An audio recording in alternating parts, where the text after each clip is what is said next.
Matapos hindi mapasama sa tatlong nanalo sa second Golden Circle Challenge, si Shoichi pinili muna mapag-isa sa kwarto.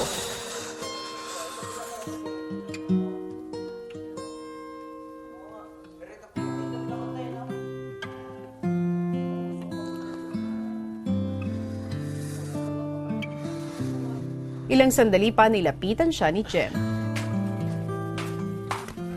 May 3 slot pa dun, bro. May 3 slot pa dun. Isa dun, sa'yo na yun.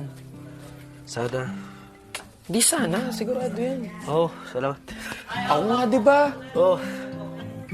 Kaya, Salamat. kaya. Yo. Wala. So, okay lang siya. Bawi ka lang siya. Bawi ka lang siya. Salamat. Bawi ka lang siya. Good luck na talaga siya. Salamat, bitch. Bawi ka talaga. Oo.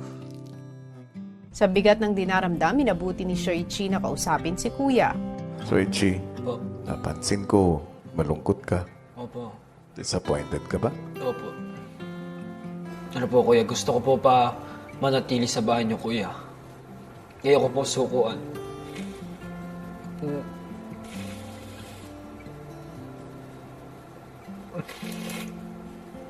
Nalulungkot ba ako sa sarili ko? Na sobrang...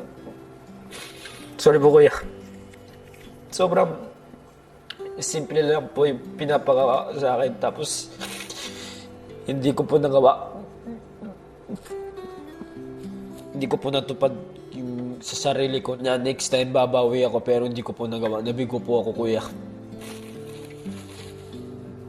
Pasensya na po. Sa labas ba ng bahay ko, kapag meron kang hindi nagagawa na gusto mo, ganyan ka rin ba kalungkot? Opo, kuya. At kuya, nasabi ko naman po sa lahat na di ko pa po napapatunayan yung sarili ko, yung kakayahan ko, lalo-lalo to sa magulang ko. Sobrang lungkot at nahihiya po ako talaga sa sarili ko.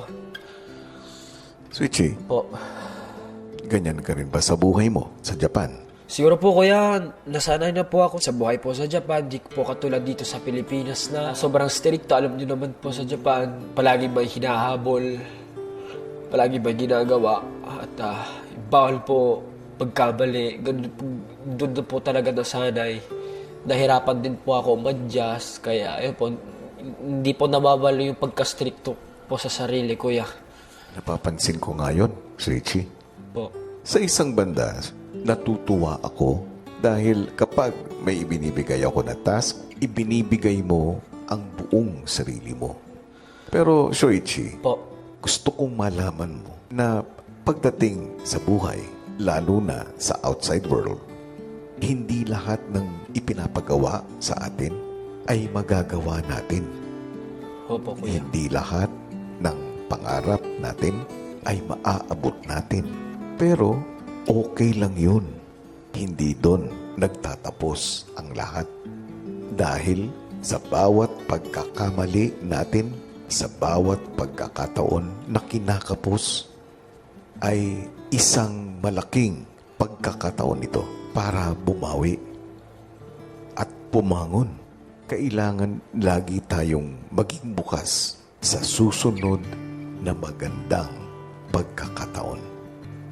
Opo, kuya. Naintindihan ko po. Opo, Don't kuya. be too hard on yourself. Salamat po, kuya. Maraming salamat po.